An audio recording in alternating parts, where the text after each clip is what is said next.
à toutes, bonjour à tous et bienvenue dans l'École du futur. Au programme aujourd'hui, c'est une nouvelle Française qui aura bientôt la tête dans les étoiles. Portrait rôle modèle de la nouvelle astronaute de l'Agence spatiale européenne, Sophie Adno. Elle a aussi la tête dans les étoiles, celle des neurosciences et de l'éducation. Amélia Mattar. Amélia, tu as évidemment une idée derrière la tech et aujourd'hui, au lieu de nous apprendre quelque chose, tu vas nous aider à faire de nous des élèves heureux grâce à un livre, Apprendre à tout prix. Oui, aujourd'hui, je vais vous donner le goût des apprentissages à vous, les adultes. Oh oh, on brûle de pouvoir le découvrir dans un instant. Notre question du jour, et vous, est-ce que vous êtes féministe? Notre invitée a posé la question à 150 femmes. Elle en a tiré un manifeste pour remettre de la nuance dans le débat. Laura Le Sueur, vous êtes la créatrice du podcast Legendary Ladies, autrice du manifeste contre le féminisme radical et pour un féminisme éclairé. C'est sorti il y a quelques jours aux éditions du Cherche Midi. Bonjour à vous. Bonjour. Mais d'abord, focus. Et de deux après Claudie Aigneret, c'est désormais Sophie Adno qui va pouvoir voler dans l'espace. Elle a été choisie par l'ESA, l'Agence spatiale européenne, pour devenir astronaute. Avant de la voir, justement, tiens, la tête dans les étoiles, peut-être en 2026. Son portrait, c'est tout de suite. Et c'est signé Xavier Terrade. Sophie Adno. Le 23 novembre 2022, Sophie Adno est devenue la deuxième femme française à être nommée astronaute. Elle fait partie des 5 personnes sélectionnées par l'Agence spatiale européenne parmi 22 523 candidats. Je suis la première femme française pilote d'essai sur hélicoptère. Je suis officier de l'armée de l'air. J'ai toujours rêvé d'être pilote. Dès qu'il y a un avion ou un hélico dehors, quand j'étais petite, littéralement, je courais, je sortais, je regardais. J'ai jamais cru que c'était possible pour moi. Petite Sophie, je ne pourrais jamais faire ça. En 2004, elle avait reçu le diplôme d'ingénieur de l'École nationale supérieure de l'aéronautique et de l'espace, l'école d'un certain Thomas Pesquet. Inspirée par son grand-père mécanicien dans l'armée de l'air, devenue lieutenant-colonel en 2021, Sophie Adno n'a cessé de monter plus haut. J'ai commencé par être ingénieur dans le bureau d'études d'Airbus Hélicoptère. J'ai postulé pour l'armée de l'air. J'ai fait beaucoup de travail pour me préparer. Donc je pense quand même que j'étais surentraînée. Ses sources d'inspiration sont Marie Curie et celle qui l'a précédée comme astronaute, Claudie Aigneret. 2 femmes qui elles aussi ont gravi des sommets. C'est en voyant son premier vol dans l'espace qu'elle a eu le déclic. Elle n'avait que 14 ans. Avant de se hisser à son niveau, Sophie Adno a eu des périodes de doute. Surtout en tant que femme, c'est vrai que l'aspect confiance en soi, c'est pas évident. Enfin, moi, ça n'a jamais été un truc hyper naturel. Et puis, c'est venu au fur et à mesure de se dire, ok, bon ben... si ce rêve paraît trop grand et je me sens pas, j'ai peut-être pas confiance en moi dans ce rêve pour aller jusqu'au bout, ben je vais le découper en petites étapes. Mais c'est l'ensemble qui fait que derrière on croit que c'est impressionnant, mais non, je suis juste comme tout le monde. Comme tout le monde, enfin presque, car Sophie Adno a plus de 3000 heures de vol en hélicoptère à son compteur et 2 missions en Afghanistan. Ses entraînements au Centre européen des astronautes de l'Agence spatiale européenne à Cologne devraient débuter au printemps 2023. Sa première mission dans l'espace devrait quant à elle avoir lieu en 2026. Sophie Adno, Laura, que vous allez bientôt recevoir dans votre podcast, qui s'appelle Legendary Ladies. Ça traite de l'ambition, justement, au féminin. C'est un gros mot, ambition au féminin, encore aujourd'hui. Je crois que ça évolue lentement mais sûrement, mais c'est vrai que quand j'étais notamment salariée dans la tech, je voyais plein de femmes compétentes et je voyais que le mot ambitieuse posait problème, alors que pour un homme c'est plutôt vécu comme une qualité. Donc ça m'a donné effectivement l'impulsion d'interroger des femmes pour voir ce qu'elles mettaient derrière, parce que finalement qu'est-ce que c'est? Et moi j'en ai déduit que c'était avoir le courage d'oser se réaliser, quoi qu'on fasse.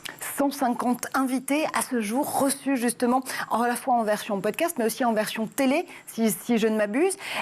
Vous diriez que la leçon qu'elles vous ont apprise, ces femmes, c'est laquelle ?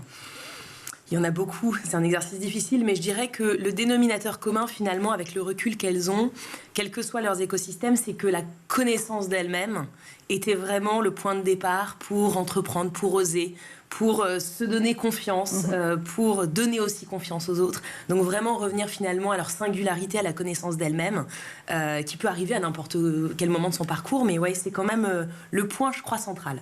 Le point central, justement, on va y revenir, point central du féminisme aujourd'hui. Et si il fallait parler de féminisme au pluriel, on continue à le faire dans la toute première partie du talk avec Laura Le Sueur et Amélia Mattar.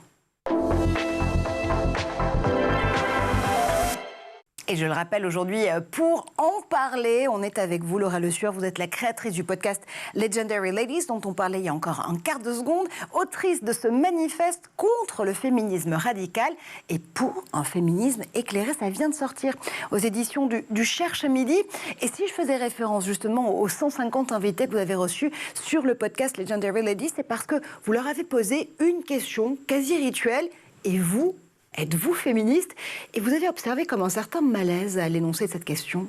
Oui, effectivement, je l'ai perçu au travers de mes invités et sincèrement, Marjorie, je le perçois encore tous les jours. Et c'est vrai que cette question, moi, me venait assez naturellement parce que féministe, moi, je dis que je le suis vraiment des pieds à la tête. Et quand je posais cette question, il y avait effectivement ce moment un petit peu de malaise, très souvent, où il n'y avait jamais une réponse univoque. C'était soit oui, mais... suivait du mais, pas radical, pas extrémiste, pas militante, soit un non, je suis pas féministe, mais je suis en faveur de l'égalité femmes-hommes et pour la liberté des femmes. Donc c'est vrai que je ne comprenais pas et donc ça m'a amené à ce questionnement de me dire qu'est-ce qui se cache derrière ce mot qui ne date pas d'hier, mais aujourd'hui en 2022, en 2023, quelle est la perception qu'on en a? La notion de féminisme, elle devrait quand même être plutôt consensuelle, surtout en 2023. Pourquoi est-ce qu'elle peine, selon vous, à rassembler aujourd'hui ? Parce que je pense que le mot aujourd'hui est associé à une forme justement de radicalité. Ce qui est intéressant et ce que je m'emploie à expliquer dans le livre, c'est que le féminisme radical a eu, et même a encore, je crois, une raison d'être. À la base, c'est celui qui va à la racine de la source, des sources d'oppression des femmes. Simplement, je crois qu'aujourd'hui, il se heurte finalement à une impasse parce qu'il peine à rassembler et que derrière le féminisme, quand on entend radical, on voit la radicalité des moyens, mais pour moi, qui ne doivent pas être une fin en soi. C'est-à-dire que les moyens d'action ne doivent pas suffire, il faut aller plus loin et proposer pas seulement un féminisme d'indignation, qui peut être légitime, mais un féminisme de solution. Et donc quand on entend ce mot, on entend une forme de radicalité à laquelle on n'a pas forcément envie de s'associer finalement. S'indigner, est-ce que c'est devenu finalement une arme qu'on a du mal à employer dans un moment où il y a peut-être une cacophonie aussi autour de ces combats portés par les féminismes, j'ai quasiment envie de dire au pluriel. Est-ce que d'ailleurs il ne faut pas plutôt penser à un patchwork de féminisme, aller chercher le bon outil au bon moment pour défendre la cause féministe qui nous préoccupe à l'instant T? Comment est-ce qu'on arrive à se situer? Oui, c'est une très bonne question parce que vous avez raison de parler des féminismes au pluriel. On sait qu'il y a le féminisme universaliste, le féminisme intersectionnel, il y en a de très nombreux, des courants.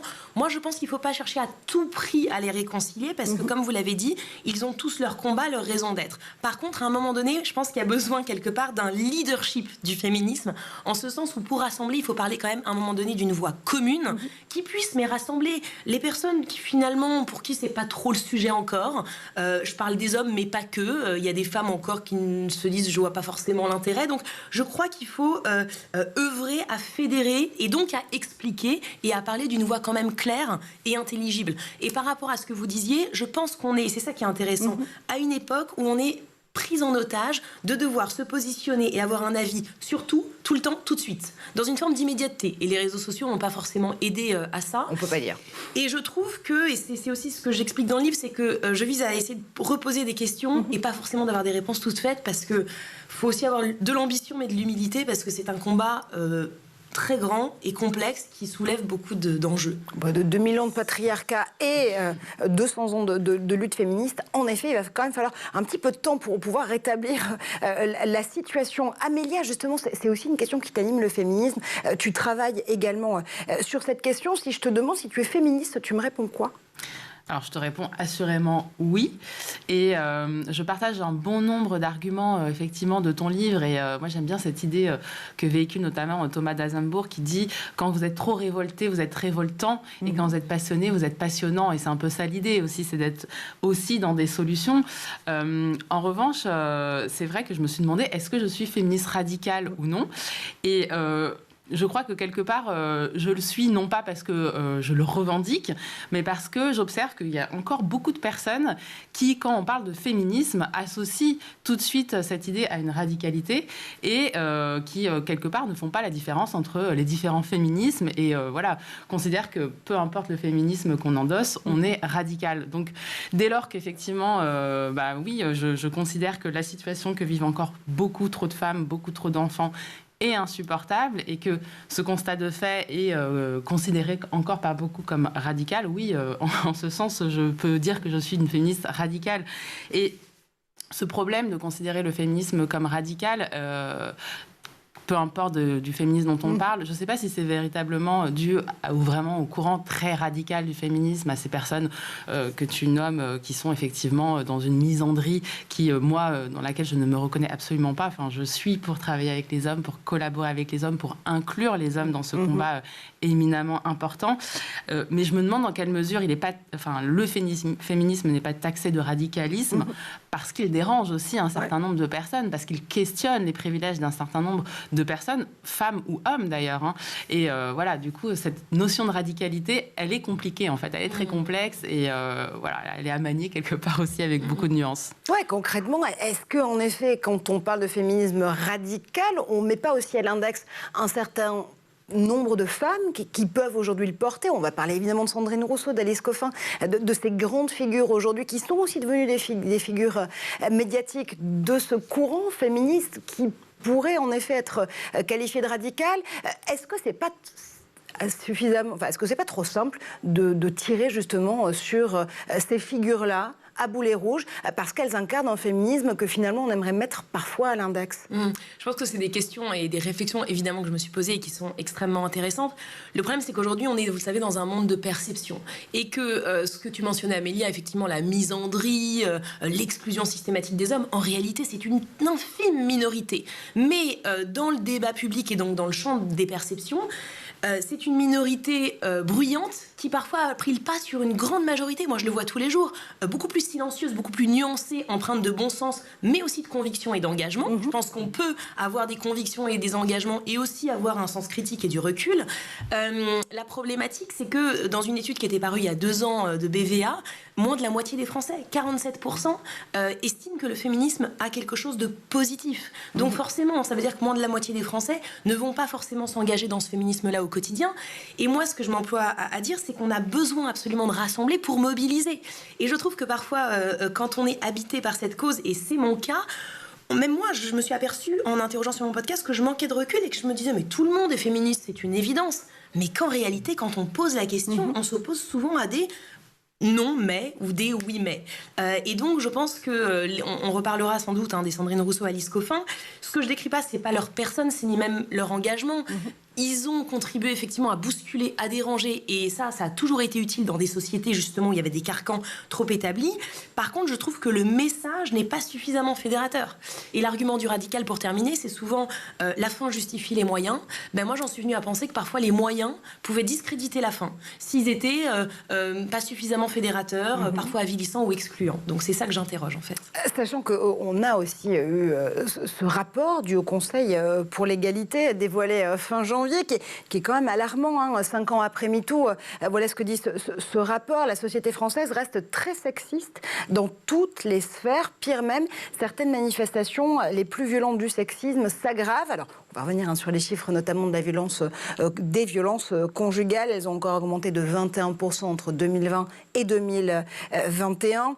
Cette lutte, pourtant, contre les violences faites aux femmes a été hissée au rang de grande cause nationale, grande cause du mandat d'Emmanuel Macron, 2022-2026.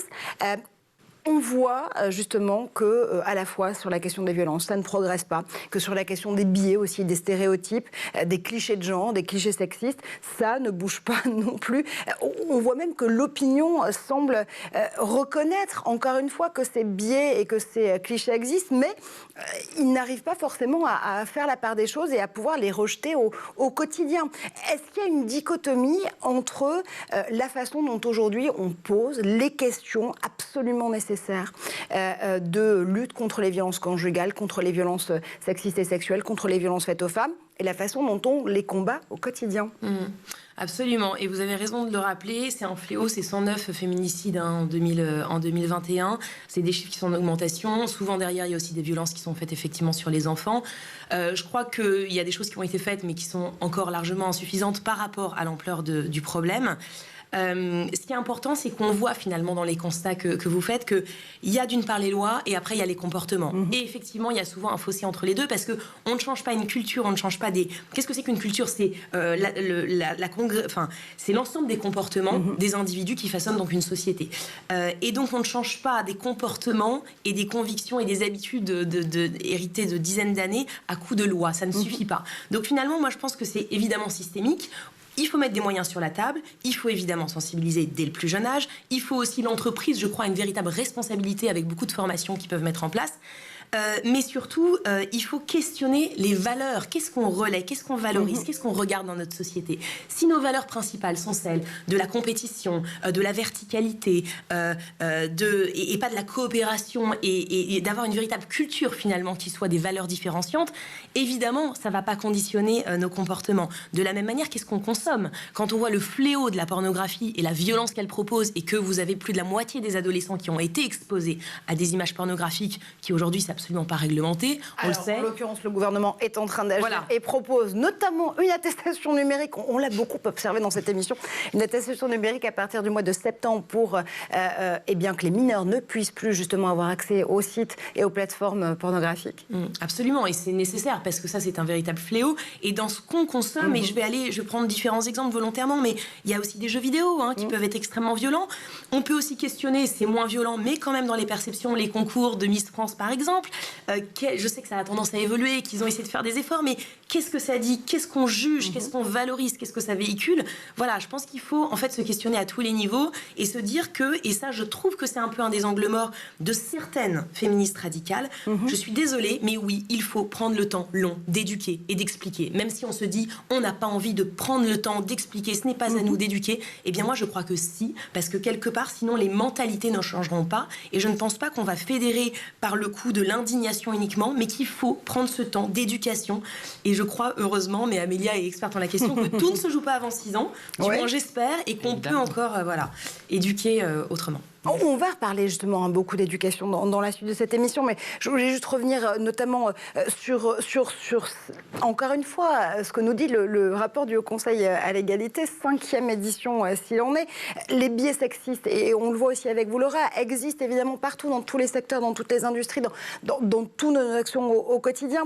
77% des hommes pensent par exemple que leur rôle est de protéger les femmes, mais l'opinion est aussi partagée par 65% des femmes en France. 62% des hommes et 50% des femmes pensent que les femmes sont naturellement plus douces que les hommes. Concrètement, et on va essayer de le prendre étape par étape, mais il y a encore des compétences, des qualités qui sont genrées? Ouais, c'est une vraie question. Moi, je pense beaucoup que c'est de l'acquis et que finalement, on est conditionné et socialisé de manière genrée dès notre plus jeune âge. On le voit bien, j'élève un petit garçon de 2 ans et demi. Très concrètement, quand il chahute un petit peu, quand il joue de manière un peu brusque avec ses camarades, j'ai autour de moi des adultes qui disent « Oh, mais c'est normal, c'est un petit garçon ». À quel moment? Donc moi, j'essaie vraiment d'élever un homme qui sera un homme, j'espère, féministe, mais non, je ne pense pas que ce soit normal qu'un garçon soit plus, pas violent, mais voilà, qu'il y ait des comportements finalement, on les habitue très vite. Donc je pense qu'il y a beaucoup d'acquis et qu'on l'a tellement intégré que c'est très dur après à désincruster, mais je pense que ça commence très tôt. Ouais, arrêt des biais bien ordonnés commence par soi-même, Amélia. Oui, alors moi cette question, ça me fait vraiment penser au livre de Franz de Waal, Différent, où il est allé regarder les sociétés primates par le prisme du genre. Et ce qui est intéressant, c'est qu'il observe qu'effectivement, il y a des comportements genrés chez les primates. Alors voilà, il y a une frontière entre nous et ces animaux, évidemment. Mais ce qu'il explique, et notamment dans la société des bonobos, c'est que certes, il observe que les femelles sont plus douces, que les femelles s'occupent plus de leurs enfants, mais que les femelles dirigent pour autant. Donc en fait, je crois que ce que nous raconte ce livre et ce qu'il éclaire sur notre société, c'est que, et ma conviction profonde, c'est que nous sommes un entrelac de nature et de culture, et cet aspect est fondamental, évidemment. Absolument. On va revenir justement dans la deuxième partie de cette discussion à la façon dont on peut faire bouger les choses, comment justement changer de point de vue sur le féminisme, les féminismes au pluriel. On continue à en parler avec Amélia et avec Laura Le Sueur, mais d'abord on fait un tour du côté de la planète tech. Et c'est le Zap avec Édouard Deniau.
Et nous sommes de retour sur le plateau de l'École du Futur, toujours en compagnie de Laura Le Sueur, créatrice du podcast Legendary Ladies, autrice de ce manifeste contre le féminisme radical pour un féminisme éclairé aux éditions du Cherche Midi. On est aussi toujours en compagnie, bien sûr, d'Amélia Mattar. Et ça tombe bien, parce qu'Amélia a une idée derrière la tech. Et cette idée aujourd'hui, Amélia, c'est finalement de nous donner l'envie, le goût d'apprendre, oui, mais pas comme d'habitude.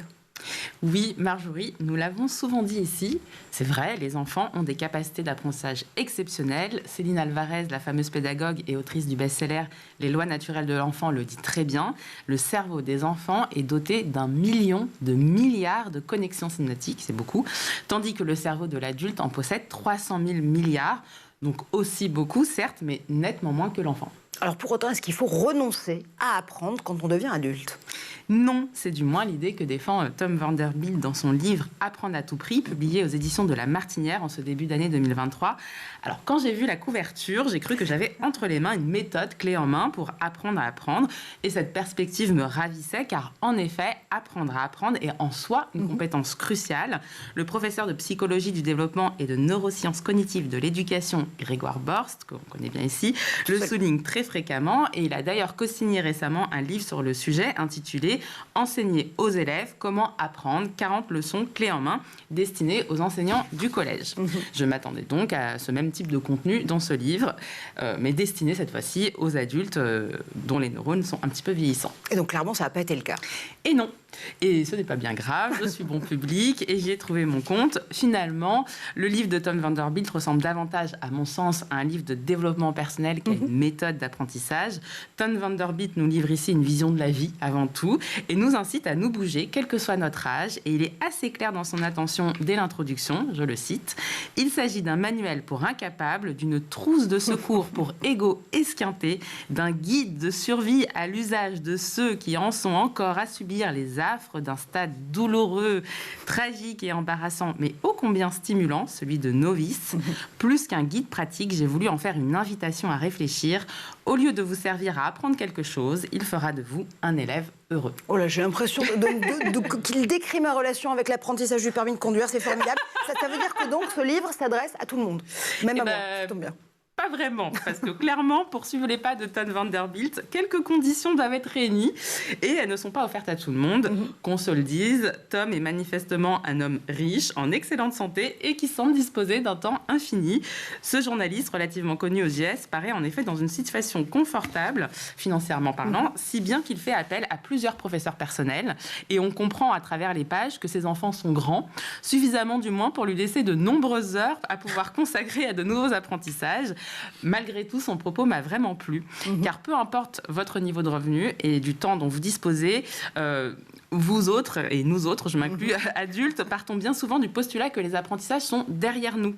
Qui se lance dans le champ où les échecs sur le tard, finalement, assez peu de personnes. Amélia Mattar. On va demander une démo, attends. Ah ouais, clairement. Dans quelques émissions, si vous voulez bien. Or, alors, premièrement, Internet regorge de tutoriels complètement gratuits pour se lancer dans à peu près n'importe quelle activité, avec parfois d'excellents pédagogues. Deuxièmement, nous perdons un temps fou sur ce greffon digital collé au bout de nos doigts, parfois nuit et jour. Donc du temps, on peut en trouver si vraiment on en cherche. Et enfin, et il le dit dans le livre avec beaucoup d'assurance et avec force d'études scientifiques, se lancer dans de nouveaux apprentissages est très bénéfique au cerveau. Donc apprendre a des vertus qui vont bien au-delà des apprentissages en tant que tels. Donc bougez-vous et apprenez. Et bougez vos 300 000 milliards de connexions synaptiques s'il en est. Bon, alors si on n'a pas tous la chance d'être Tom Vanderbilt, on a quand même une possibilité pour rajeunir nos cerveaux et réussir à apprendre. Oui, donc globalement, je dirais que sa méthode consiste à trouver non pas un cerveau d'enfant, n'y comptez pas, mais à retrouver une âme d'enfant, d'être guidé par sa curiosité, de se lancer un peu de tête baissée dans de nouvelles disciplines avec joie et bonne humeur. Parmi les premières leçons que peuvent nous donner les enfants, parmi les leçons que peuvent nous donner les enfants en termes d'apprentissage et que Tom Vanderbilt égrène dans son livre, j'ai retenu à quel point les enfants font fi de l'échec et se relèvent beaucoup plus facilement que nous. Littéralement, un bambin qui apprend à marcher tombe 17 fois par heure en moyenne. Il réalise plus de 14 000 pas par jour sans perdre espoir. Est-ce que vous avez déjà vu un enfant se dire « c'est trop compliqué la marche, j'abandonne ». Non. Ça dépend. Ça dépend. Non, ça n'arrive pas. Autrement, l'humanité se traînerait au sol et les trottoirs seraient impraticables. Non, le très jeune enfant n'intellectualise pas du tout cet apprentissage. Il est dans l'instant présent, il ne se pose pas de questions. Et c'est entre autres cette capacité à y aller sans trop se poser de questions qui garantit visiblement de progresser dans de nouvelles matières et d'y prendre plaisir, même en tant qu'adulte. Oui, cette capacité à se dire que rien n'est impossible et que tant qu'on n'a pas essayé, c'est que forcément, il y a encore une réponse à trouver. Laura. Juste pour rebondir, parce que je trouve que c'est un sujet absolument passionnant, je trouve que ce que nous apprennent aussi justement les enfants, et j'ai l'impression que c'est un point de départ de l'apprentissage, c'est à poser la question du pourquoi. Ouais. Tout le temps, en permanence. Et quelque part, se questionner, c'est aussi une manière d'apprendre en permanence. On a tendance à le perdre un peu en avançant dans la vie. Alors, je ne sais pas si Tom van Der Bilt a retrouvé la capacité à s'émerveiller, à pouvoir dire pourquoi. Il a retrouvé la capacité à se donner plein de challenges et à pouvoir justement aborder plein de nouvelles activités. Oui, et donc c'est avec cet état d'esprit du débutant que nous suivons donc dans ce livre Tom van Der Bilt s'initier aux échecs, au chant, au surf, au jonglage, au dessin. Il a de la chance, il a vachement de chance. À la nage en eau libre et à la joaillerie. Et on ne peut que constater comme ces nouveaux élans sont source d'excitation, de rencontres, d'aventures, de grandes satisfactions personnelles. Même si le prix à payer est parfois cher, il précise quand même que le surf lui a coûté 2 alliances, plusieurs milliers de dollars et quelques millimètres d'espace intervertébral. On aimerait bien comprendre pourquoi c'est le côté 2 alliances. Oui. Il les a fait tomber dans l'eau ou il s'est séparé 2 fois? Parce que il précise pas. C'est marrant. Mais force est de constater que l'adulte apprenant est un adulte épanoui, investi dans des entreprises collectives, curieux et joyeux. Donc certes, Tom van Der Bilt ne sera pas le prochain Kelly Slater, mais dans ce contexte agité par des revendications à travailler moins, je crois que ce livre nous donne une recette assez savoureuse de ce qu'on pourrait appeler le bien vieillir. Absolument. Belle leçon, s'il en est. On peut donc apprendre à tous les âges. Et évidemment, on questionnait cette faculté des enfants à pouvoir demander pourquoi, à ne pas se donner de barrière non plus, à se laisser ouvert le champ des possibles. C'est ce qu'il faut retrouver aussi quand vous parlez d'ambition au féminin dans le podcast Legendary Ladies, Laura. Le fait de se dire qu'il n'y a pas de barrière à mettre devant soi, tout est possible, tout est ouvert. Oui, complètement. Et je crois, vous avez dit un mot important, nos mots façonnent notre perception. Quand on parle beaucoup dans les entreprises de leadership au féminin, moi je suis souvent sollicitée pour des conférences sur le leadership au féminin, je me dis souvent, mais le problème sera résolu quand on ne parle pas de leadership au masculin. Comme si c'était par essence une caractéristique masculine. Donc c'est vrai que le sujet de l'ambition, pour moi, il n'a pas de sexe, mais notre culture, Amélia le disait, là, quelque part genrée. Donc oui, je pense qu'il faut continuer à se questionner, continuer à oser en permanence. Et je crois qu'en fait, c'est en osant qu'on devient légitime. Et les femmes, avec le syndrome de la bonne élève, ont parfois tendance à croire l'inverse, qu'on doit attendre d'être légitime pour oser. Mais je pense que c'est un non-sens. Est-ce que ça veut dire qu'on peut enfin mettre fin au syndrome de l'imposteur? J'adorerais. Et ça, il faut quand même le dire, un point important, toujours dans la nuance. Les hommes aussi ont ce syndrome de l'imposteur en proportion moindre, mais les études montrent quand même qu'ils l'ont. Simplement, ils en parlent moins.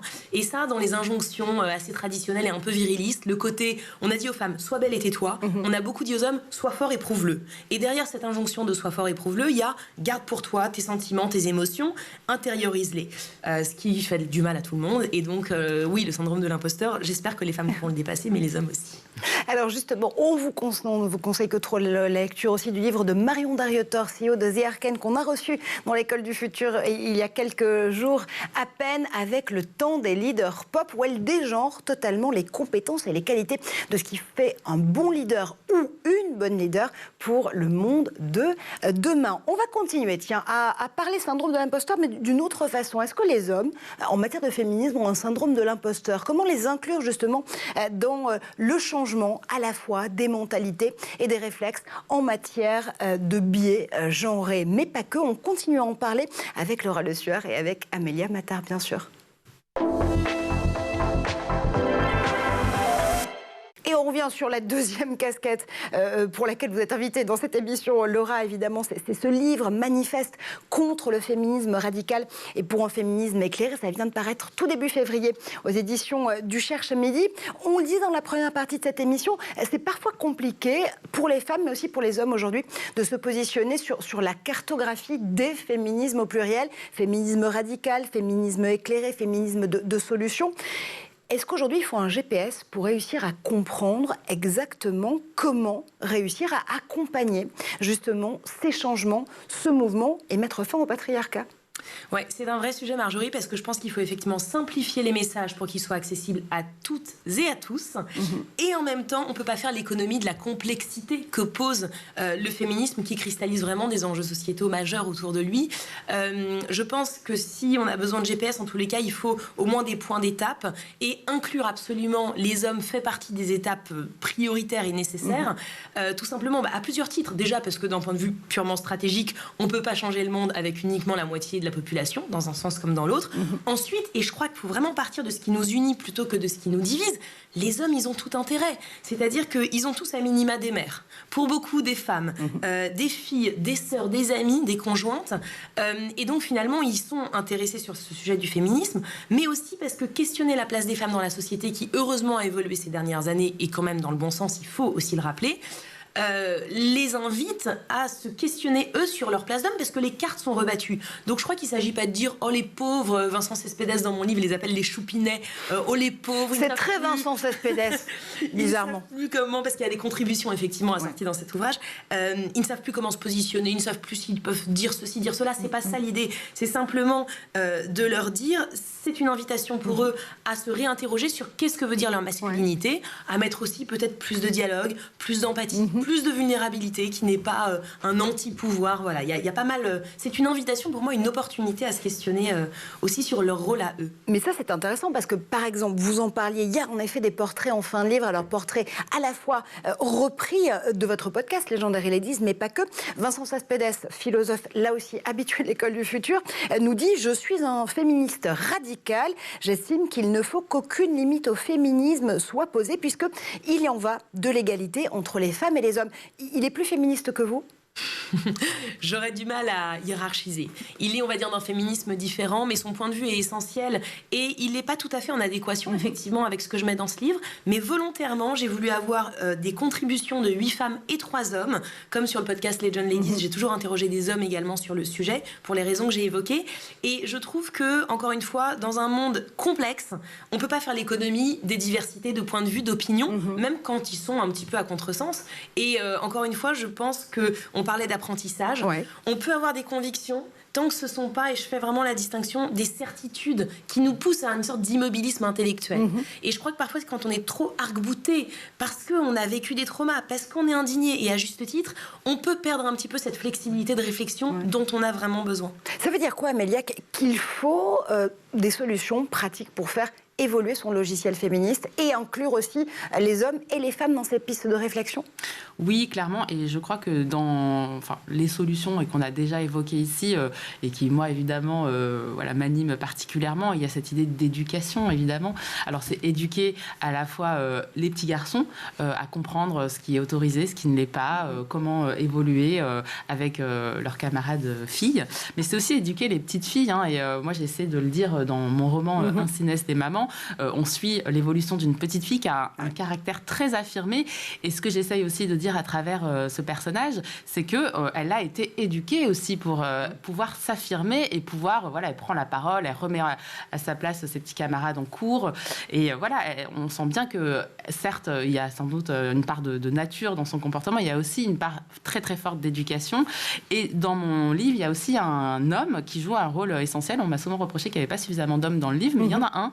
C'est un enseignant, c'est un instituteur qui donc occupe une place qui est habituellement plutôt réservée aux femmes et qui joue un rôle déterminant dans la vie de ces femmes qui sont autour de lui. Mais ça, c'est intéressant aussi parce que ça veut bien dire qu'il faut au quotidien dégenrer les métiers, bien évidemment, mais aussi se dire que tous les chakras sont ouverts pour justement pouvoir construire ce féminisme de demain, mais j'ai quand même envie de dire d'aujourd'hui, ensemble, hommes et femmes. Vouloir l'égalité, ça demande du courage politique d'abord, Laura. Oui, je pense qu'indéniablement, ça demande du courage politique et vous parliez effectivement de dégenrer les métiers. On a besoin de plus de rôle modèles.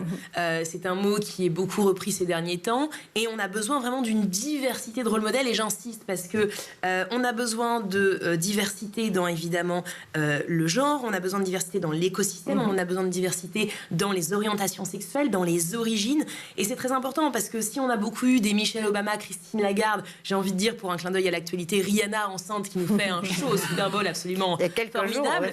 On a besoin, tout le monde ne peut pas s'identifier à ces figures qui presque sont trop hautes. On a besoin de rôle modèle aussi, de support d'identification, j'ai envie de dire de proximité, qui soient très divers dans leur représentation.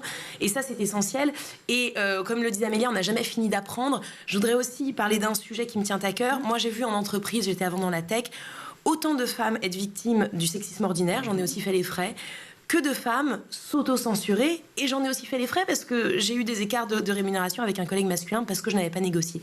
Donc, j'aimerais aussi que le féminisme s'empare de ce sujet en se disant, évidemment, il faut protéger les femmes, il faut agir sur le sujet des violences, on l'a dit, qui est majeur, mais il faut aussi leur apprendre à oser plus, à demander, à dire non, à dire oui quand c'est nécessaire, parce que finalement, on a été socialisés en étant pour beaucoup sage, discrète, polie, humble. On a été éduqués pour plaire. Et donc, quelque part, c'est dur de s'en détacher, mais il n'est jamais trop tard, j'espère, pour apprendre. Et il faut qu'on apprenne aussi ces soft skills. Et on ne peut pas plaire à tout le monde, on le répète aussi. Comment est-ce que les hommes, les femmes que nous sommes, les institutions, les entreprises, les écoles, peuvent aussi se remettre en question? Parce que dans le fait, encore une fois, de vouloir cette égalité, de l'appeler de ses voeux, de le faire avec courage, il y a aussi l'idée qu'à un moment donné, ça va piquer. Ouais, il va falloir se remettre en question.